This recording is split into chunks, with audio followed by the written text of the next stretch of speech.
Welcome to live show. ప్రత్యేక హోదా ఆంధ్రుల హక్కంటూ ఇప్పుడు ఆంధ్ర ప్రజలు రోడ్లపైకి వచ్చి నినదిస్తున్నారు. సరిగ్గా 2 ఏళ్ల క్రితం ఇదే ఆంధ్ర ప్రజలు సమైక్య ఉద్యమం కోసం ఇక్కడికి రోడ్లపైకి వచ్చి ఉద్యమం చేశారు. ఇప్పుడు రాష్ట్ర విభజన తర్వాత ప్రత్యేక హోదాకి సంబంధించి రోడ్లపైకి వస్తున్నారు. ప్రస్తుతం మనం ఉన్నాం. గత 4 రోజులుగా ఎన్టీవీ ప్రజాభిప్రాయ సేకరణ చేస్తోంది.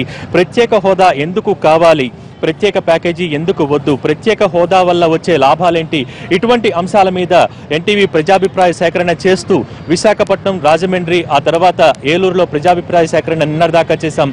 ఈరోజు మనం విజయవాడ, ఏపీ రాజధాని అమరావతి విజయవాడలో ఉన్నాం. విజయవాడకి ఉద్యమాలకి ఎక్కడైతే ప్రారంభమయ్యాయో బెంజ్ సర్కిల్లో మనం ఉన్నాం. ఈ బెంజ్ సర్కిల్లో అనేక మంది తమ గళాన్ని వినిపించడానికి ప్రజా సంఘాలు కానివ్వండి, స్వచ్ఛంద సంస్థలు కానివ్వండి, అలాగే సామాన్య ప్రజలు కూడా రోడ్డు పైన వెళ్లే సామాన్య ప్రజలు ఏమనుకుంటున్నారు, ప్రత్యేక హోదాకు సంబంధించి ప్రత్యేక హోదా ఎందుకు కావాలనుకుంటున్నారు, ఇటువంటి అంశాలకు సంబంధించి తమ అభిప్రాయాలను తెలియజేసేందుకు ఇక్కడ సిద్ధంగా ఉన్నారు. మీరు చూస్తూ ఉన్నారు. ఈరోజు విజయవాడలో ఈ ప్రజాభిప్రాయ సేకరణ చేస్తున్నాం. కనుక్కుందాం ప్రత్యేక హోదా వల్ల వచ్చే లాభాలేంటి, ప్రత్యేక ప్యాకేజీ వల్ల కలిగే నష్టాలేంటి, ఎందుకు ప్రత్యేక ప్యాకేజీ వద్దనుకుంటున్నారు, ఇటువంటి అంశాలపైన మనం మాట్లాడదాం. నమస్కారం అండి. ప్రత్యేక హోదాకి సంబంధించి కేంద్ర ప్రభుత్వం చాలా స్పష్టంగా చెప్పింది. ప్రత్యేక హోదా అనేది ప్రస్తుత పరిస్థితుల్లో కుదరదు. ప్రత్యేక ప్యాకేజీ ఇస్తున్నాం. దేశంలో ఏ రాష్ట్రానికి కూడా ఇప్పటిదాకా ఇటువంటి నిధులు ఇవ్వలేదు అని చెప్తూ ఉన్నారు. మీ అభిప్రాయం ఏంటి? ఎందుకు ప్రత్యేక హోదా కావాలనుకుంటున్నారు? రాష్ట్ర విభజన సమయంలో ఈ రాష్ట్రానికి జరిగిన నష్టాన్ని పూరించడానికి ప్రధానమంత్రి గారు 6 హామీలు ఇచ్చారు. అలాగే బైఫర్కేషన్ యాక్ట్లో కూడా, రీఆర్గనైజేషన్ యాక్ట్లో కూడా కొన్ని ప్రొవిజన్స్ అన్ని ఇచ్చారు. ఆ యాక్ట్లో ఉన్న ప్రొవిజన్స్తో పాటు ప్రధానమంత్రి ఏదైతే ఆ రోజు పార్లమెంట్లో చెప్పాడో ఆ 6 డిమాండ్స్ కూడా రావాలని కోరుకుంటున్నాం. అందులో ఒకటి స్పెషల్ స్టేటస్. అందుకని స్పెషల్ స్టేటస్ కూడా రావాలనేది ప్రజల ఆకాంక్ష. దాన్ని తమ హక్కుగా ఫీల్ అవుతున్నారు. స్పెషల్ స్టేటస్తో పాటు అటుపక్క పోలవరం, ఇటుపక్క లోటు బడ్జెట్ని సవరించడం, దాంతోపాటు క్యాపిటల్ దీనికి వెనకబడే జిల్లాల ఇది పారిశ్రామిక రాయితీలు, ఇవన్నీ కూడా వచ్చినాయి. వీటన్నిటిలో ఇవన్నీ కూడా మా దృష్టిలో ఈక్వల్ ఇంపార్టెన్స్ కలిగిన ఐటమ్స్. పోలవరం కానీ, క్యాపిటల్ కానీ ఒక్క లోటు బడ్జెట్ను కనుక ఇచ్చుకుంటూ వెళ్తేనే వాళ్ళు అడిషనల్ గ్రాంట్లో 22,000 కోట్ల కేంద్రం లోటు బడ్జెట్ ఇస్తానంటుంది 5 సంవత్సరాల్లో. కానీ చాలదు, ఇంకా ఇవ్వమంటున్నాం. అదే ఒక 40,000 కోట్ల రూపాయలు. పోలవరం చూస్తేనే ఒక 30,000 కోట్ల రూపాయలు. రాజధానికే 10 నుంచి 15,000 కోట్ల రూపాయలు ఇవ్వాల్సిన పరిస్థితి. పారిశ్రామిక రాయితీలు ఇవ్వాల్సిన పరిస్థితి. అందుకని each and every term is an important. But ఇక్కడ ప్రత్యేక హోదా అనేది దీనివల్ల ఈ రాష్ట్రానికి ఇబ్బడి ముబ్బడిగా మేలు జరుగుద్ది అనేది ప్రజల్లోకి ఒక భావన వెళ్ళింది. అందుకని ప్రజలందరూ కూడా ఇది వస్తే మొత్తం ఈ రాష్ట్రానికి చాలా మంచి జరుగుద్ది, చదువుకున్న ప్రతి ఒక్కరికి మరుసటి రోజు ఉద్యోగాలు వస్తాయి, మొత్తం ఇండస్ట్రీస్ అన్ని ఇక్కడికి తరలి వస్తాయి. దీనికి కొంత రాజకీయంగా దీన్ని పైకి తీసుకురావడం కారణం ఏంటంటే ప్రత్యేక హోదా అనేది 14th ఫైనాన్స్ కమిషన్ ఎప్పుడైతే దాని రిపోర్ట్ ఇచ్చిందో డీవాల్యుయేషన్ ఆఫ్ ఫండ్స్ని 32 నుంచి 42కి ఫండ్స్ని ఎప్పుడైతే అలాట్ చేసి ఆ గ్యాప్ని మెయింటైన్ చేయడానికి స్పెషల్ స్టేటస్ ఉన్న వాటికి మామూలు వాటికి తేడా ఏమీ లేదు. అందుకని ఈ గ్యాప్ని మెయింటైన్ చేసే పరిస్థితి లేదు అని చెప్పిందో, అలాగే రేపు April 1 నుంచి ఎప్పుడైతే GST అనేది ఇంప్లిమెంట్ అవబోతుందో దీనికి సంబంధించిన 80% to 70 to 80% ఉన్నాయన్నీ బెనిఫిట్స్ అన్నీ పోయే పరిస్థితి ఉంది. కాబట్టి ఈ అడిషనల్గా ఉన్న స్టేట్స్ అన్నిటికీ కూడా వేరే రూపంలో ఆల్రెడీ 2015 నుంచే స్టార్ట్ అయింది, వేరే రూపంలో నిధులు ఇవ్వడం అనేది జరుగుతుంది. అందుకని ఇక్కడ ఉన్న వాళ్ళందరికీ కూడా ఇంక్లూడింగ్ అన్ని రాజకీయ పక్షాలకి, పక్కనున్న ముఖ్యమంత్రులకి, ఈ భారతదేశంలో ఉన్న మంత్రులకి, మిగతా వాళ్ళందరికీ కూడా ప్రత్యేక హోదా అనేది రేపు April 1 నుంచి లేదు రాదు అన్న అంశం ఇది ఉంది. కానీ కెమిస్ట్రీ ఇక్కడ నువ్వు బైఫర్కేషన్ యాక్ట్ జరుగుతున్నప్పుడు 5 ఏళ్ళు కాదు 10 ఏళ్ళు అని చెప్పి ఈ రాష్ట్రానికి ఆల్రెడీ ఒక కేంద్ర ప్రభుత్వం ఈ రాష్ట్రాన్ని అన్యాయం చేస్తే మాకు ఇన్ని మాటలు చెప్పి ప్రత్యేక హోదాని ఇస్తానన్న ప్రభుత్వం కానీ పార్టీలు కానీ ఇవాళ ముందుకు వచ్చి మాకు ఎందుకు ఇవ్వలేము, మేము మోసగింపబడ్డాము అన్న భావన ఇక్కడ కంటెంట్ రూపేణా చూస్తే పెద్దగా. దానికి తోడు ఇంకొకటి, ఈ ప్రత్యేక హోదాలో ఇవాళ ఆర్టీసీ చూసినా కూడా ప్రత్యేక హోదా వల్ల బాగుపడిపోద్ది, లేకపోతే బెంచ్ సర్కిల్ సైట్ చూసినా కూడా ప్రత్యేక హోదా వల్ల బాగుపద్ది, బీటెక్ చదువుకుని ఏప్రిల్లో ఇస్తే మార్చిలో ఉద్యోగం వస్తుంది. ఇట్లా అలాగే పారిశ్రామిక రాయితీకి ప్రత్యేక హోదాకు సంబంధం లేకపోయినా ఇవన్నీ కూడా ముడిపెట్టి దీన్ని ఒక రాజకీయ, ఎందుకంటే ఇది రాదు అని తెలుసు కాబట్టి దీన్ని రాజకీయ అంశం చేయడం అనేది జరిగింది. అమ్మా చెప్పండి అమ్మా, మీరు ఇక్కడ కేంద్ర ప్రభుత్వం చాలా స్పష్టంగా చెప్తోంది ఈ రోజున దేశంలో ప్రత్యేక హోదా ఇచ్చే పరిస్థితులు లేవు, అందుకనే ప్రత్యేక ప్యాకేజీ మేము ఇస్తున్నాం అని చెప్తోంది. దీనివల్ల ఏపీ ముఖ చిత్రమే మారిపోతుంది అని కూడా చెప్తోంది. ఏంటి మీరేమంటారు? నేను ప్రజల వైపు నుంచి చెప్పదలుచుకున్నా. అందరూ పార్టీ దృక్పథంలో మాట్లాడుతున్నారు, కానీ మనకున్న పరిస్థితులు ఏంటి అని చెప్పేసి వాళ్ళు మనం చూడాలి. ఒక పక్కన ప్రత్యేక హోదా రేపటి నుంచి ఉండదు, రేపు ఏప్రిల్ నుంచి అన్నప్పుడు మనం ఎలా లోటు బడ్జెట్లో ఉన్నటువంటి ఆంధ్రప్రదేశ్ అన్ని రకాలుగా అన్యాయం అయిపోయినటువంటి ఆంధ్రప్రదేశ్ని మనం ఏ రకంగా పూడ్చుకోవాలి అని మన ఆంధ్రప్రదేశ్ నుంచి ప్రభుత్వం వైపు నుంచి ఆలోచిస్తారు. ప్రజల వైపు నుంచి మేము ఆలోచిస్తోంది ఏంటంటే మనకు వచ్చినవి మనం తీసుకుని కొత్తవి మళ్ళీ అడగడానికి ఒక అవకాశం పెట్టుకోవాలి. ప్రత్యేక హోదా అనేటువంటిది ఏమైందంటే ఒక సెంటిమెంట్గా తయారు చేశారు అందరూ కూడా, అన్ని పార్టీలు అందులో భాగస్వాములే. అందుచేత ఈ హోదాని మన వాళ్ళందరికీ ఏం చేయాలంటే ఇప్పుడు ప్రత్యేక హోదాలో ఉన్నటువంటి రాయితీలు ఏమిటి, ఇప్పుడు ఇస్తున్న రాయితీలు ఏమిటి, ప్రజలను ఒక తప్పుదారిన పెట్టారు అన్ని పార్టీలని నేను చెబుతాను. గందరగోళం సృష్టించింది ఈ పార్టీలే.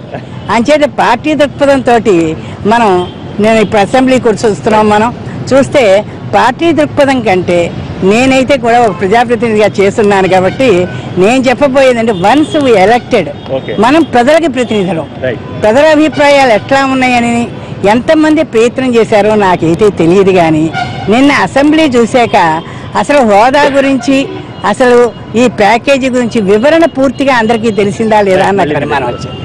మీరు చెప్పండి, ఇప్పుడు ప్రత్యేక హోదా సాధించుకోవాలంటే మనము కార్యాచరణ ప్రణాళిక ఏ విధంగా ఉండాలి? ప్రత్యేక హోదా సాధించాలని ప్రణాళిక కోసం మనం అనుకున్నట్లయితే అసలు ప్రత్యేక హోదా ఇచ్చినప్పుడు దానివల్ల మన రాష్ట్రానికి అనుకూడే పరిస్థితులు ఏంటి, లాభాలు ఏంటి? సెంట్రల్ గవర్నమెంట్ ప్రత్యేక హోదా కుదరదు మీకు ప్యాకేజ్ ఇస్తారంటున్నారు. ఈ ప్యాకేజీలో పోలవరం కడతానంటున్నారు, లేకపోతే లోటు బడ్జెట్ చేస్తారంటున్నారు, లేకపోతే రాయితీలు ఇండస్ట్రీస్ రాయితీలు ఇస్తారంటున్నారు, లేకపోతే కొన్ని రాయితీలు ఇస్తాము మేము ఇస్తాము అని చెబుతున్నారు. అయితే ఇప్పుడు ఏంటంటే ఎప్పుడైతే మనం ప్రత్యేక హోదా కోరామో అసలు మనకి ప్రత్యేక హోదా వచ్చినప్పుడు దానివల్ల దీనికి ప్యాకేజీ కంటే ఎక్కువ మనకి లాభం ఏమన్నా ఉందా అనేది ప్రతి మానవుడికి తెలియాల్సిన అవసరం ఉంది. ఈ రెండింటిని బేరీజ్ చేసుకుంటే ఇవాళ రాష్ట్రంలో మనం జీరోతో స్టార్ట్ అయ్యాం కాబట్టి రాష్ట్రంలో ఉన్న ప్రతి ఒక్కళ్ళు కూడా రాష్ట్రం యొక్క లబ్ధి పొందాలి, అభివృద్ధి చెందాలని కోరిక ఆకాంక్షతో ఉన్నారు. కాబట్టి ఈ రెండింటినీ బేరీజ్ చేసుకుని ఏది బెటర్ అనేది ప్రజలకి, సామాన్య ప్రజలకు చెప్పాల్సిన అవసరం ఈ రాజకీయ పార్టీలకు ఉంది, మేధావులకి ఉంది. అయితే ఇప్పుడు ఈ ప్యాకేజీ విషయంలో ఈ పర్సంటేజ్ దీనికి ఇస్తున్నాం అన్నట్లే ప్రత్యేక హోదా వచ్చినప్పుడు ఎలా దేనికి ఎంత అడగాలి, దేనికి ఎంత కావాలి అనేది ఒక వివరణాత్మకమైన ఒక శ్వేతపత్రం అనేది ప్రజల్లోకి రావాలి. అప్పుడు ప్రజల నుంచి ప్రజా స్పందన బట్టి మనకి ప్రత్యేక హోదా లాభమైనప్పుడు మరో బైఫర్కేషన్ ఉద్యమం ఎప్పుడైతే చేసామో, సమయకేంద్ర ఉద్యమం చేసామో అటువంటి ఉద్యమానికి వెళ్ళి మన కార్యసిద్ధిని సాధించుకునే అవకాశం ఉంది. కాబట్టి తక్షణం ప్రత్యేక హోదా దానివల్ల కలిగే లాభాలు ఏంటి అనేది ప్రతి వాళ్ళకి తెలియజెప్పాల్సిన బాధ్యత ఈ మేధావులకి, రాజకీయ పార్టీలకి, ఎవరైతే వాళ్ళ ప్రత్యేక హోదా కావాలని అడుగుతున్నారో వాళ్ళందరూ తెలియజెప్పాల్సిన అవసరం చాలా ఉంది. దాని ద్వారానే మన రాష్ట్రానికి దీనికి మనం లబ్ధి చేకూర్చే విధంగా మనం సాధ్యమవుతుందండి. రైట్. ఒక రకంగా ప్రత్యేక హోదాకి సంబంధించి కొంచెం పక్కదారి పట్టించే ప్రయత్నాలు జరుగుతున్నాయని చెప్తూ ఉన్నారు. దీనికి సంబంధించి పూర్తి స్థాయిలో అవగాహన కలిగించాలని కూడా చెప్తూ ఉన్నారు. ఇక్కడికి వచ్చిన వాళ్ళలో మహిళలు కూడా ఉన్నారు, వారి అభిప్రాయం తీసుకునే ప్రయత్నం చేద్దాం. చెప్పండి అమ్మా, ఇప్పుడు ప్రస్తుత పరిస్థితుల్లో పార్టీలు కొంచెం అవగాహన కలిగించాల్సిన అవసరం ఉంది. ప్రత్యేక హోదాకి సంబంధించి పార్టీల వైఖరిని మీరు ఏ విధంగా చూస్తారు? హోదా పేరుతోటి హోదా చేస్తున్నటువంటి వాళ్ళ మీద కూడా దాడి చేసేటువంటి పరిస్థితి ప్రభుత్వాలు చూస్తూ ఉన్నాయి. ఈ హోదా మనం ఏదో దయాధర్మంగా అడిగింది కాదు. విభజన తర్వాత ఈ రాష్ట్రం ఆర్థిక లోటుతోటి కునారిల్లుతా ఉంది. దీని నుంచి బయటపడాలంటే గనక స్పెషల్ కేటగిరీ హోదా మనకు అవసరము. ఈ హోదా అంటే రాదు కాబట్టి మనం స్పెషల్ కేటగిరీ హోదా అడుగుతున్నాము. స్పెషల్ కేటగిరీ హోదా వస్తే గనక ఇవాళ పారిశ్రామికంగా రాయితీలు పొందేటువంటి అవకాశం ఉంది. ఆ రకంగా రాయితీలు ఇస్తే గనక కొంతమంది పారిశ్రామికవేత్తలు పరిశ్రమలు పెట్టడానికి ముందుకు వస్తారు. తద్వారా ఉపాధి అవకాశాలు పెరుగుతాయి. రెండోది, ఈ కేటగిరీ వస్తే గనక మనకి ఉపాధి అవకాశాలు కూడా పెరుగుతాయి. ప్రత్యేక హోదా ఎందుకు కావాలి, ప్రత్యేక ప్యాకేజ్ ఎందుకు వద్దు, దానికి సంబంధించి మరిన్ని విశేషాలు మాట్లాడేందుకు ఇక్కడ చాలా మంది ఇంకా విచ్చేసి ఉన్నారు. వారు మనతో మాట్లాడటానికి సిద్ధంగా. ఆ రోజున ప్రత్యేక హోదాకి సంబంధించి ప్రత్యేక హోదా ఉంటేనే రాష్ట్రం అభివృద్ధి చెందుతున్న పార్టీలు ఈ రోజున ప్రత్యేక హోదా కాదు, ఇప్పుడు ఆ పరిస్థితులు లేదు కాబట్టి ప్రత్యేక ప్యాకేజీ, అంతకంటే ఎక్కువ ప్యాకేజీ, హోదాను మించిన ప్యాకేజీ ఇస్తామని చెప్తున్నాయి. ఎందుకు ప్రజల్లో ప్రత్యేక హోదానే కావాలన్న అభిప్రాయం నెలకొని ఉంది? మీ అభిప్రాయం సార్, ఈ రాష్ట్రం మొత్తం మీద 970 కిలోమీటర్ల సముద్రపు క్యారిడార్ అనేది, పారిశ్రామిక క్యారిడార్ అనేది ఈ రాష్ట్రానికి ఉంది. ఏ రాష్ట్రానికి లేనంత పారిశ్రామిక క్యారిడార్ అనేది సముద్రం యొక్క చుట్టుపక్కల ప్రాంతాలు కానీ ఇండస్ట్రియల్ క్యారిడార్ కానీ ఉంది. ఇటువంటి ఇండస్ట్రియల్ క్యారిడార్ ఉన్న ఈ రాష్ట్రానికి ఎటువంటి లబ్ధి చేకూర్చాలనే భావన ప్రత్యేక హోదా ప్రతిపాదించిన ప్రతిపక్షాలు కానివ్వండి, బీజేపీ కానివ్వండి, ఇంకా రాష్ట్రాలు ఏదైనా కానివ్వండి, వాళ్ళు ప్రతిపాదించిన దాన్ని ఇవాళ అమలు చేయలేకపోతే అదొక ప్రత్యేక ఈ సమైక్యాంధ్రాలో ప్రతి పౌరుడు, ప్రతి విద్యార్థి, ప్రతి వాళ్ళు కూడా ఎదురు చూస్తున్న పరిస్థితి. అలా వస్తే ఇవాళ బీటెక్ ఫైనల్ ఇయర్ అయిపోతే రేపొద్దున నాకు జాబ్ వస్తుంది, ఇవాళ ఒక ఇండస్ట్రీ వస్తుంది. ఇదిగో కోస్టల్ విశాఖపట్నం నుంచి శ్రీకాకుళం నుంచి చెన్నై వరకు పారిశ్రామిక క్యాడర్ అంటున్నారు, పారిశ్రామిక విప్లవం అంటున్నారు, ఎన్నో క్యారిడార్స్ అంటున్నారు, ఎన్నో సెడ్జిలు అంటున్నారు.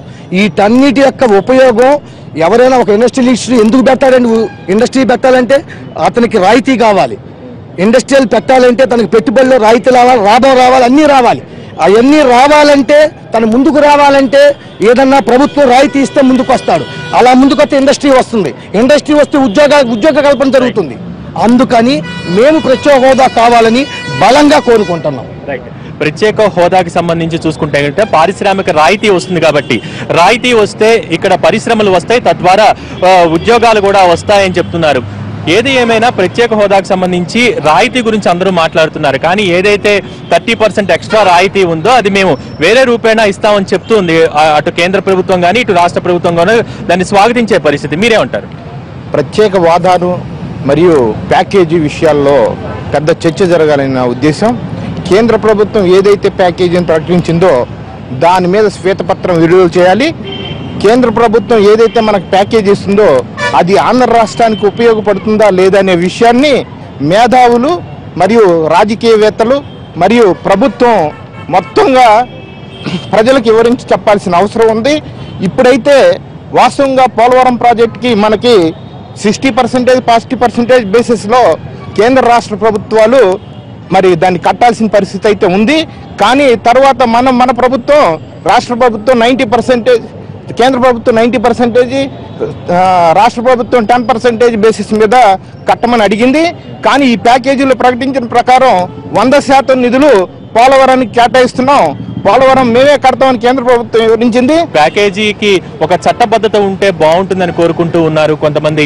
రైట్, మీరు చెప్పండి, ప్రత్యేక హోదా లేదు అన్నప్పుడు ప్రత్యామ్నాయాల్ని యాక్సెప్ట్ చేయాల్సిన పరిస్థితి ప్రస్తుతం ఉంది.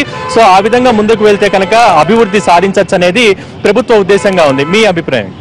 ప్రత్యేక హోదా, ప్రత్యేక ప్యాకేజీ ఈ రెండు హంబక్కే.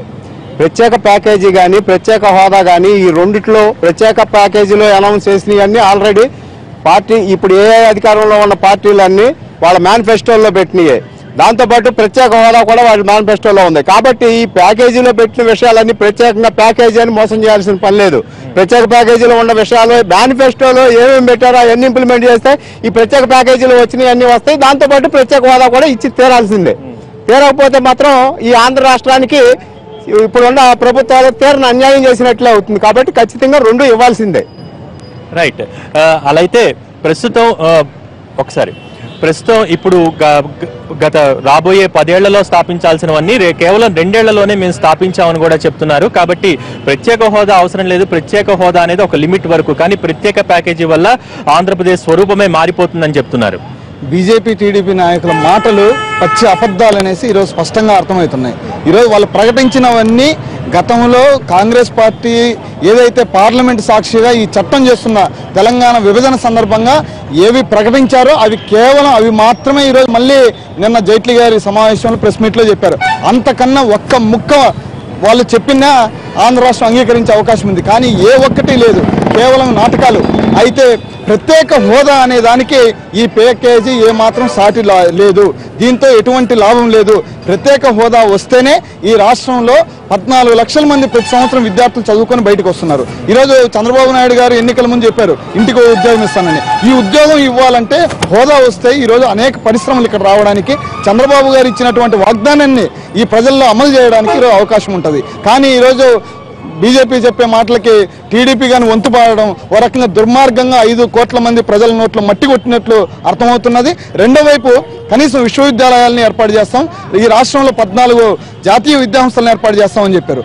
కనీసం వాటికి ఏ చట్టాన్ని చేయాల్సిన అవసరం లేదు. కానీ ఈరోజు ఇప్పటిదాకా ఈ 2.5 సంవత్సరంలో కనీసం పునాదిరాలు కూడా వేసిన పాపాన పోలేదు. ఈరోజు ఈ 12 యూనివర్సిటీలో 7 యూనివర్సిటీలకి సర్వే కూడా చేయనటువంటి పరిస్థితి ఉంది. 50 కోట్లు పెడతారు, 100 కోట్లు పెడతారు. ఈ సెంట్రల్ యూనివర్సిటీ ఒకటి కావాలంటే ఈ ప్రభుత్వాలు చంద్రబాబు నాయుడు గారైనా కనీసం ఖరగ్పూర్ ఐఐటికి లేదంటే మద్రాస్ ఐఐటికి వెళ్ళొస్తే అక్కడ ఎలాంటి యూనివర్సిటీలు ఉన్నాయో అర్థం చేసుకోవచ్చు. కానీ ప్రపంచం గర్వించదగ్గ రాజధానికి అర్థమని అంటున్నారు. కానీ ఇక్కడ కావాల్సింది ప్రపంచం గర్వించదగ్గ విద్య కావాలి. అప్పుడే అందరికీ సమాజం అభివృద్ధి అవుతుంది. ఈ రోజున వెంకయ్య మాట్లాడుతూ ప్రత్యేక హోదా కాదు కావాల్సింది, రాష్ట్రం పైన ప్రత్యేక శ్రద్ధ కావాలి. ఏ కేంద్ర ప్రభుత్వానికైనా ఎప్పుడైతే కేంద్ర ప్రభుత్వం రాష్ట్రం పైన శ్రద్ధ పెడుతుందో తద్వారా ఆ రాష్ట్రం యొక్క ముఖ చిత్రమే మారిపోతుంది. అటువంటి శ్రద్ధ మా ప్రభుత్వానికి ఉంది కాబట్టి ప్రత్యేక హోదా గురించి ఏమీ చింత వద్దు అని కూడా చెప్పే పరిస్థితి ఉంది. మీరేమంటారు? ఇప్పుడు కాంగ్రెస్ ప్రభుత్వం అనేది ఎడగొట్టేసి ఫస్ట్ పాపం చేసింది, తర్వాత అదే పాపం బీజేపీ కూడా అట్లాగే మాట్లాడుతుంది. కాబట్టి ప్రత్యేక హోదా అనేది ఆంధ్రుల హక్కు. ఇటు బడ్డూరు పరిస్థితుల్లోని ప్రత్యేక ప్యాకేజీ, ప్రత్యేక హోదా 2 ఇవ్వాల్సిందే. అది మన హక్కు. అది ఎందుకంటే ఆటోమేటిక్గా ప్రజెంట్ పక్కనే ఉన్న తెలంగాణ కానీ, కర్ణాటక కానీ, తమిళనాడు కానీ ఆల్రెడీ అభివృద్ధి చెంది ఉన్నాయి. దాంతోపాటు ముందుకెళ్ళాలంటే పరిశ్రమలు ముందు రావాలి. పరిశ్రమలు రావాలంటే ప్రత్యేక హోదా రావాల్సిందే. ప్రత్యేక హోదా రాకుండా పరిశ్రమలు రావు. కాబట్టి ప్రత్యేక హోదాతో పాటు ప్యాకేజీ 2గా ఇంపార్టెంట్ కాబట్టి 2 ఇవ్వాల్సిందిగా కోరుతున్నాం. రైట్. ప్రస్తుతం ఆందోళనలు ధర్నాలతో ఏమీ సాధించలేము. ప్రస్తుతం ప్రత్యామ్నాయాలను యాక్సెప్ట్ చేసి ముందరకు వెళ్లి ప్రత్యేక హోదాకు సంబంధించి ఉద్యమం కొనసాగించాలని కూడా చెప్తూ ఉన్నారు. ఉద్యమం అనేది ఏ విధంగా ఉండాలి, దీనికి సంబంధించి ప్రత్యేక ప్యాకేజీ తీసుకుంటానే మన ఎంపీలు వాళ్ళందరూ ప్రత్యేక సమైకాంధ్ర ఉద్యమం చేసినట్టుగానే మళ్ళీ ప్రత్యేక ఉద్యమం చేయాల్సిందిగా అనౌన్స్మెంట్ చేస్తాం. సమైకాంధ్ర ఉద్యమం చేసినట్టుగా ప్రత్యేక హోదా కూడా దాన్ని కూడా పార్లమెంట్లో స్తంభింపజేసి ఉద్యమం చేయాలి. చట్టంలో కొన్ని పదాల వల్ల చాలా ఇబ్బందులు ఉన్నాయి ఈ రోజు ప్రత్యేక హోదా ఇవ్వడానికి. అది కూడా సాధ్యాసాధ్యాలను మాత్రమే పరిశీలించమని చట్టంలో ఉంది. కాబట్టి ప్రత్యేక హోదా వల్ల ఒరిగేదేం లేదు. ప్రత్యేక ప్యాకేజీ అనేది ముఖ చిత్రాన్ని మారుస్తుంది అంటున్నారు. మీరే అంటారు? ఇప్పుడు ఆ రోజున శ్రీకృష్ణ కమిటీలో వాళ్ళు ప్రత్యేక హోదా విషయంలో వచ్చినప్పుడు కూడా చెప్పినప్పట్లో వీళ్ళు చెప్పింది ఏంటంటే కాంగ్రెస్ పార్టీ కనుక ఇవ్వటానికి ఇది ఉంది కాబట్టి ఇప్పుడు కనుక మేము కనుక ముందుకు వస్తే 100 రోజులు ఇస్తాం, దాంట్లో ఉన్నటువంటి ఏదైతే చట్టాలు ఉందో అసెంబ్లీలో చేసిన వాటిలో కూడా మేము అమలుపరుస్తాం, కంపల్సరీగా ప్రజలకు మేలు జరిగే ప్రత్యేక హోదాని ఇస్తామని చెప్పారు. దాంతోనే ఈ రాష్ట్రానికి ప్రత్యేక హోదా తీసుకొస్తాం, కాంగ్రెస్ అందరి దాన్ని మోసం చేసింది కాబట్టి మేము మంచి అభివృద్ధి చెందామని చంద్రబాబు నాయుడు వాళ్ళ బీజేపీ పార్టీతో పెట్టుకొని ఈ రోజున ఇప్పుడు వరకు కొనసాగించారు. కానీ వాళ్ళిద్దరూ ఏం చేస్తున్నారంటే మొదటిదాకా హోదా కావాలి, మేము హోదాతో మాట్లాడాం, మనీష్ గారు చెప్పాడు, ఫైనాన్షియల్ మాట్లాడడం, మోడీ గారు మాకు ఎన్నో అవకాశాలు ఇచ్చాడు, చెప్పాడు, విషయం వచ్చిందని చెప్పి వాళ్ళు కూడా మాట్లాడుతూ ఈ రోజున ప్రత్యేక ప్యాకేజ్ ఇస్తారు. ఇదనేది ప్రజలు మోసం చేయడం తప్ప ఇదేం కనపడ ప్రజలు మోసం చేస్తున్నారు. అలాగే ఏంటంటే ప్రత్యేక హోదా మూలంగా వచ్చే ఉపయోగం ఏంటంటే రాయితీలు పరిశ్రమలు రావడం, అందరికి విద్య, అందరికి ఉద్యోగ అవకాశాలు కల్పిస్తే అనేది అందరికి తెలిసిన అక్షర సత్యం. ఆ విధంగా ఒక రకంగా డెవలప్ చేస్తూ తెలంగాణ డెవలప్ చేసి ఒట్టి చేతో జీరోతో మొదలయ్యి మరి మన స్వతంత్రంగా ఆంధ్రప్రదేశ్కి వచ్చి ఎటువంటి మన దగ్గర ఆర్థిక పరిస్థితులు మనమంతా రూపాయలు లేదు, అభివృద్ధి చేయడానికి ఈ డబ్బులు లేవని మాట్లాడుతున్న మన ప్రభుత్వాలు ఇవాళ ఆ చెప్పే కలబలి మాటలకే మొన్నటిదాకా వచ్చేస్తుంది. మేము ప్రత్యేక హోదా పోరాటం చేస్తున్నాం అని చెప్తూనే ఒక పక్క హోదా కోసం పోరాటం చేసే వాళ్ళని వాళ్ళు అనవసరంగా అల్లరి చేస్తున్నారు, ప్రత్యేక హోదా మేము తెప్పిస్తున్నామని చెప్పి చెబుతూ ఈ రోజున తప్పించుకోవటానికి మాట్లాడే మాటలు స్నేహ సంబంధాలు వదులుకోలేని విధంగా ప్రజలు మోసం చేసే విధంగా ఉండే. దీని మీద ఏంటంటే ఈ ప్రత్యేక హోదా కోసం ఎన్ని రాజకీయ పార్టీలు, ఎన్ని రాజకీయ విభేదాలు లేకుండా ప్రజలందరూ కూడా కలిసి మమేకమయ్యి ముఖ్యంగా ఎన్టీఆర్ వారికి ధన్యవాదాలు చెప్పాలి. ఈ విధంగా ఏంటంటే 10 మందిలో ప్రత్యేకించి ఈ ప్రత్యేక హోదా వలన ఏమొస్తుంది మనకు లాభాలంటే దీని మూలంగా అవగాహన అనేది ప్రతి ప్రజల్లోకి వెళ్ళాలి. అట్టడి స్థాయి ప్రజల్లోకి వెళ్ళి అట్టడి ప్రజలందరూ కూడా కలిసి ఒక్కసారిగా మొత్తం అంతా కూడా ఉద్యమంలా ప్రయాణం అవుతుంది. ఇప్పటికే జనాల్లో చైతన్యం మొదలవుతుంది. ప్రత్యేక హోదా వల్ల రాయితీ వస్తుందేమో కానీ విద్యా వైద్యాలయాలు మాత్రం ప్రత్యేక హోదా వల్ల రావు. కాబట్టి ఖచ్చితంగా ప్రత్యేక ప్యాకేజీతో పాటు ఇవన్నీ కూడా మేము ఏర్పాటు చేస్తున్నామని చెప్తున్నారు. మీరేమంటారు? ముందు ప్రత్యేకంగా దీనికి చట్టబద్ధత కల్పించేలాగా రాజకీయ పార్టీలన్నీ గట్టిగా డిమాండ్ చేయండి. ప్రత్యేక హోదా మన హక్కు, దాన్ని తర్వాత సాధిద్దాం. కానీ రాదు అన్న తెలంగాణ వచ్చింది, రాదు అన్న హోదా కూడా వస్తుంది. నేనైతే ఒకటే చెప్పదలుచుకున్నా, ప్రత్యేక హోదా మిగతా స్టేట్లకి తీసేసిన మరుక్షణం మనకి అక్కర్లేదు. కానీ వాటికి హోదా ఉంటే ఖచ్చితంగా ఏపీకి ఉండాల్సిందే, ఇందులో అనుమానం ఏమీ లేదు.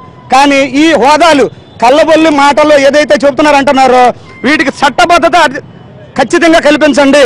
మొట్టమొదటి చట్టబద్ధత కల్పించి పోలవరం ప్రాజెక్టుకి పెరిగిన బడ్జెట్ ఇస్తామని చెప్పమనండి. ఇప్పుడు ఈ హోదాకి కొంత జనాల్లో కొంచెం చల్లబడతారు. ప్రత్యేక హోదా ప్రతి స్టేట్కి తీసేస్తున్నామని నేను చదివే పేపర్లో, తీసేయమనండి. తీసేసిన రోజున మేము ఎవరు అడగం. కానీ 11 స్టేట్లకు ఉండి మేము ఎప్పుడో తీసేస్తాం, ఇప్పుడు ఇవ్వం అంటే మాత్రం ఇక్కడ జనం ఎవరు నమ్మడానికి సిద్ధంగా లేరు. ప్యాకేజీని మాత్రం ఖచ్చితంగా తీసుకోవాలి, తీసుకుంటూనే పోరాడాలి. ఈరోజు రాష్ట్రం 2.5 సంవత్సరాలు అయింది అధికారంలోకి వచ్చిన తర్వాత తెలుగుదేశం ప్రభుత్వం. యువతకి ఉపాధి అవకాశాలు రావడానికి ప్రత్యేకించి ఈరోజు రాష్ట్రంలో ఉన్నటువంటి ఏకైక ఇది ప్రత్యేక హోదా. ఈరోజున ప్రభుత్వంలో దాదాపుగా 2.5 లక్షల మంది నిరుద్యోగులు చదువులు పూర్తి చేసుకుని బయటకు వస్తూ ఉన్నారు. ఒకటి ఈ రోజున ప్రభుత్వ పరిశ్రమలో ఉద్యోగాలు రావడానికి అవకాశం లేదు. లక్షలాది మంది నిరుద్యోగులు ఉపాధి కోసం ఎదురు చూస్తున్నటువంటి ఈ సందర్భంలో ప్రత్యేక హోదా వస్తే పరిశ్రమలు వస్తాయి, రాయితీలు వస్తాయి, ఉపాధి వస్తుంది, నిరుద్యోగ సమస్య పరిష్కారం అవుతుందని నిరుద్యోగులందరూ ఆశతో ఎదురు చూస్తున్నారు. కానీ వాళ్ళు చెప్తున్నదంతా చట్టబద్ధత లేని మాటలు చెప్తున్నారు. మనం చూస్తూ ఉన్నాం, హుదూద్ తుఫాన్ వల్ల ఇన్ని వేల కోట్ల రూపాయలు రాష్ట్రానికి ఇస్తామని చెప్పారు నరేంద్ర మోడీ గారు వచ్చి. కానీ ఎన్ని వేల కోట్ల రూపాయలు రాష్ట్రానికి వచ్చాయో చెప్పాలి. రెండోది, పార్లమెంట్ సాక్షిగా మాజీ ప్రధాని ఇచ్చిన మాటకి విలువ లేదంటే పార్లమెంట్లో ఎన్నికైనటువంటి పార్లమెంట్ సభ్యులు, ఆంధ్ర రాష్ట్రం తరపున ఎన్నికైనటువంటి పార్లమెంట్ సభ్యులు ఈ రోజున నిరుద్యోగ యువత భవిష్యత్తు కోసం పార్లమెంట్లో గొంతెత్తాలి. రాష్ట్రం నుంచి ఎన్నికైనటువంటి ప్రజాప్రతినిధులు అందరూ వీధుల్లోకి వచ్చి మా రాష్ట్రానికి నిరుద్యోగ సమస్య పరిష్కారం కావాలంటే, రాష్ట్రం అభివృద్ధి కావాలంటే, ప్రత్యేక హోదా కావాలని డిమాండ్ చేయాల్సిన సందర్భం వచ్చింది.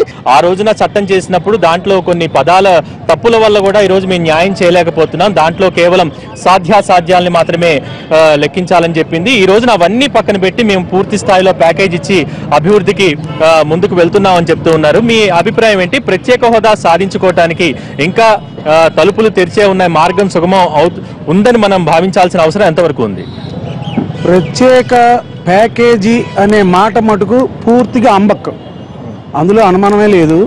ఈ యొక్క ఇండస్ట్రీస్ రావటం అనేది ప్రత్యేక హోదానే వస్తేనే వస్తుంది. లేకపోతే ఇన్నేళ్లలో విజయవాడలో 1000 మంది పనిచేసే ఒక ఇండస్ట్రీ చెప్పండి. 1000 మంది పనిచేసే కార్మికులు ఉన్నటువంటి ఇండస్ట్రీ ఏది? బీటీపీఎస్ ఉంది, సెంట్రల్ గవర్నమెంట్, అలాగే మిల్క్ ప్రాజెక్టు, రైల్వే. ఈ 3 తప్ప ఏమి ఉంది ఇక్కడ? ఏమీ లేదు. మరి విజయవాడలో ఏం తక్కువ? మాకు ఏ వనరు లేవని ఇక్కడ ఒక ఇండస్ట్రీ రాలా? 1000 మంది పనిచేసే ఇండస్ట్రీ విజయవాడలో లేదు. ఉంటే చెప్పండి. మరి ఈ ప్రభుత్వం ఏర్పడిన తర్వాత 2014లో ఏర్పడిన తర్వాత 1 సంవత్సరం పాటు చూసిన తర్వాత ఈ ప్రభుత్వం 2015లో ఒక ఇండస్ట్రియల్ పాలసీ అనౌన్స్ చేసింది. 2015లో ఇండస్ట్రియల్ పాలసీ అనౌన్స్ చేసేటప్పుడు, చంద్రబాబు నాయుడు గారు అనౌన్స్ చేసేటప్పుడు, ఈ దేశంలో ఉన్నటువంటి 29 రాష్ట్రాల్లో కల్లా బెటర్ ఇండస్ట్రియల్ పాలసీ నేను తీసుకొస్తున్నాను, ది బెస్ట్ పాలసీ ఇదే. దీంతో కేంద్ర ప్రభుత్వం ఎడదిరిగి సహాయం అందించట్లేదు, ప్రత్యేక హోదా ఇవ్వట్లేదు కాబట్టి, ఇండస్ట్రియల్ ఇన్సెంటివ్స్ రావట్లేదు కాబట్టి దీంతోనైనా నేను గట్టెక్కుతానని ఒక ఆలోచనతో చేశారు. 2015లో చంద్రబాబు నాయుడు గారు అనౌన్స్ చేసినటువంటి ఇండస్ట్రియల్ పాలసీ వల్ల ఈ రాష్ట్రంలో ఏదన్నా గుండు సూదుకు పెట్టే కంపెనీ అన్నా వచ్చిందా? ఏమన్నా పుల్లారెడ్డి స్వీట్స్, ఇలా జోయల్ కాసు ఇలాంటి కంపెనీలు ఏమైనా వచ్చినాయేమో కానీ ఇండస్ట్రీ అంటూ ఏం ఇండస్ట్రీ రాలా ఇక్కడికి. కాబట్టి ఇది ఎన్ని రూపాలుగా మాట్లాడుకున్నా, ఎన్ని రకాల చర్చలు చేసుకున్నా, చివరికి అంతిమంగా ఒక గవర్నమెంట్ ఒక దృష్టితో ఒక ప్రత్యేక స్టేట్ అని అంటూ ఎంత మాటలు నమ్మిస్తున్నారండి. తప్పు అది. ఇప్పుడు ఇంకా మోసం చేయబాకండి దయచేసి. ప్రత్యేక హోదాతోనే సాధ్యం. రైట్. గతంలో మోసపోయాం ఒకసారి విభజన సమయంలో, కానీ ఈసారి మోసపోయే అవకాశమే లేదు. ఎందుకంటే మేము పూర్తి స్థాయిలో ఉద్యమిస్తాము, మళ్ళీ మోసం చేసే ప్రయత్నం చేయొద్దని చెప్తున్నారు. మీరేమంటారు ప్రత్యేక హోదాకు సంబంధించి, దానికి జరగాల్సిన కార్యాచరణ ప్రణాళిక గురించి?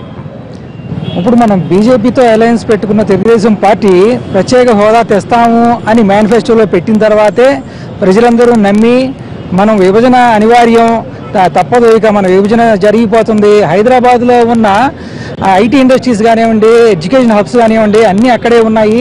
మన వాళ్ళకి ఉద్యోగ అవకాశాలు ఏమీ లేవు. కాబట్టి మనకి ప్రత్యేక హోదా వస్తే మళ్ళీ కొత్త కొత్త ఇండస్ట్రీస్ వస్తాయి.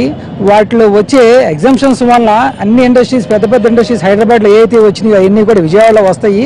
కాబట్టి మన వాళ్ళకు కూడా మంచి ఉద్యోగ అవకాశాలు ఉంటాయనే ఉద్దేశంతోనే ఆ రోజు ప్రజలు సర్దుబాటు చేసుకొని మనకు రాష్ట్రం విడిపోయినప్పుడు కూడా, అక్రమంగా విభజన చేసినప్పుడు కూడా, సరే మన నాయకుడు వస్తున్నాడు, విజన్ ఉన్న నాయకుడు, కాబట్టి మనకు ప్రత్యేక హోదాతో అన్ని సమస్యలు తీరిపోతాయి, మనం నవనిర్మాణం చేసుకోవచ్చు అనే ఉద్దేశంతోనే మన అందరూ కూడా శాంతంగా ఉన్నాము. ఇవాళ అసలు అనుకున్నదే జరగపోయేటప్పటికీ ప్రజల్లోనే ఒక నిస్సహాయత, నిస్పృహ ఏర్పడింది. మన పిల్లల భవిష్యత్తు ఏంటి, మన ఇండస్ట్రీస్ కొత్తగా రాకపోతే ఉద్యోగాలు ఏంటి, వాళ్ళు నిరుద్యోగులుగా మిగిలిపోతుందనా అనే ఒక ఉత్కంఠతో ఉన్నారు. కాబట్టి ఇది ప్రత్యేక ప్యాకేజీలో వచ్చే మామూలుగా ఎగ్జామ్స్ అన్ని కానివ్వండి, ఒక మామూలు స్పెషల్ ప్యాకేజీలో రావాయి, ప్రత్యేక హోదాలో మాత్రమే వస్తాయి. అది మనకి ఏదైతే మనకి విభజన జరిగినప్పుడు చెప్పారో చట్టంలోని, అది అమలు చేస్తేనే మనకి మన రాష్ట్రానికి భవిష్యత్తు ఉంది. కానీ అది లేకుండా కంటితుడుపుగా సెంట్రల్ గవర్నమెంట్ ఇచ్చే ప్యాకేజీని మనం ప్రజలకి నమ్మించాలనే చేయటం మాత్రం చాలా అన్యాయం ఇది. రైట్. ప్రత్యేక హోదా వల్ల విద్యాలయాలు, వైద్యాలయాలు ఇవేవి రావని ప్రభుత్వం చెప్తోంది. కానీ ప్రత్యేక హోదా వల్ల ఎటువంటి లాభం చేకూరుతుందో ఇక్కడ ప్రజలు చెప్తూ ఉన్నారు. ప్రత్యేక ప్యాకేజీకి చట్టబద్ధత లేదు కాబట్టి దాన్ని నమ్మే పరిస్థితి లేదని కూడా చెప్తూ ఉన్నారు. ఆంధ్ర ప్రజల అభిప్రాయం అయితే ప్రత్యేక హోదా కావాలన్న రీతిలో ఉంది. మీరేమంటారు?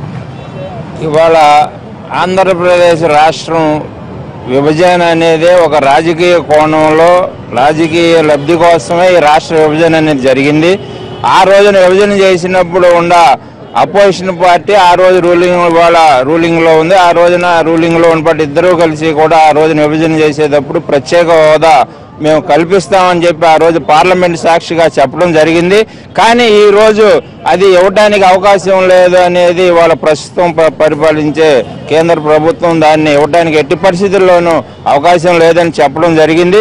ఆ పరిస్థితుల్లో నిన్న మనకి ప్రత్యేక ప్యాకేజీ కింద ఎన్నో ఈ రాయితీలు ఇస్తామని చెప్పి విడుదల చేయడం జరిగింది.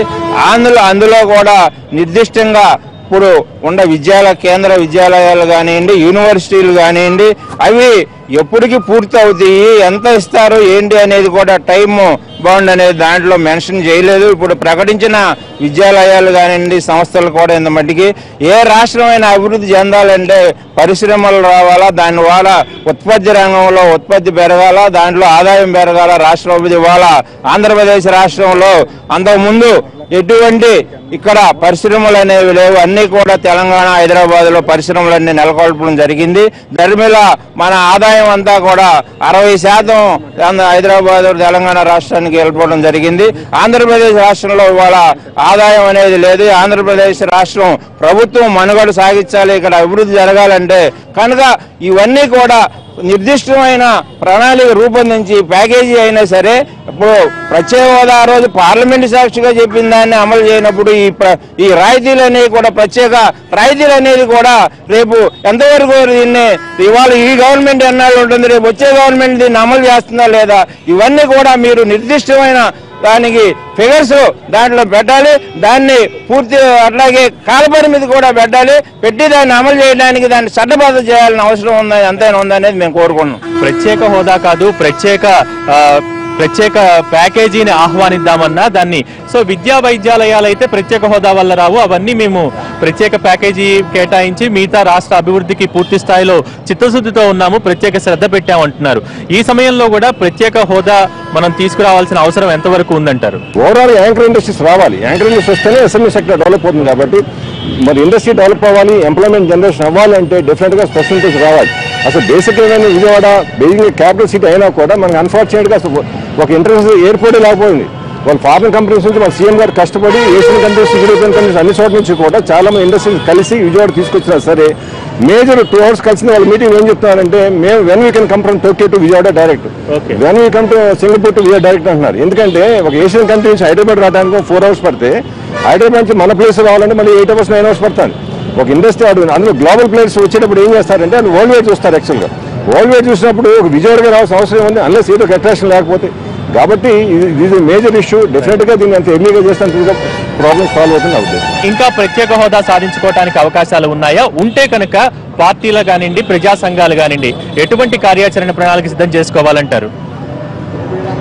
ప్రత్యేక హోదాకి కాకుండా అటు పోలవరం, లోటు బడ్జెట్, క్యాపిటల్ ఇది, వెనకబడిన ప్రాంతాలకు ఇది, పారిశ్రామిక రాయితీలు, ఎడ్యుకేషన్ ఇన్స్టిట్యూషన్స్, రైల్వే జోను, ఇవన్నీ కూడా ప్రత్యేక హోదాతో సంబంధం లేని అంశాలు. ఇప్పుడు వాటి మీద ఇస్తున్న హామీలకి చట్టబద్ధత కల్పించాలని అందరూ అడుగుతున్నారు. ఆ చట్టబద్ధత కలిగించి ప్రజల్లో విశ్వాసం కలిగించి అవన్నీ వచ్చే పరిస్థితి ఉన్నది. అవన్నిటినీ కాదనటం కూడా కరెక్ట్ అయిన అంశం కాదు నా దృష్టిలో. మాకు ప్రత్యేక హోదా వస్తే తప్పితే ఈ 8-9 అంశాలు వద్దు, ప్యాకేజీలు వద్దు, మా కేంద్రం నుంచి ఏమీ వద్దు అని భీష్మించు కూర్చుంటే ఒక 4 సంవత్సరాల తర్వాత శూన్య హస్తాలతో ఈ రాష్ట్ర ప్రజలు బయటకెళ్లే పరిస్థితి. ఇది బెజవాడ వాసుల అభిప్రాయాలు చాలా భిన్నంగా ఉన్నాయి. ఇక్కడ ప్రత్యేక ప్యాకేజీకి సంబంధించి ఆహ్వానిస్తూనే ప్రత్యేక హోదా ఎట్టి పరిస్థితుల్లోనూ కావాల్సిందే. ఎందుకంటే పరిశ్రమలకు రాయితీకి సంబంధించి ప్రత్యేక హోదా కావాల్సిందే. అలాగే మిగతా అంశాలు ప్రత్యేక చట్టంలో లేని అంశాలను చూడాలంటే ప్రత్యేక ప్యాకేజీ కావాల్సిందే అని చెప్తున్నా. ఏది ఏమైనా ప్రత్యేక హోదా ఆంధ్రుల హక్కు అంటూ ఉద్యమిస్తామని చెప్తున్నారు. ఇది ఇవాల్టి NTV live show. Over to Hyderabad studio.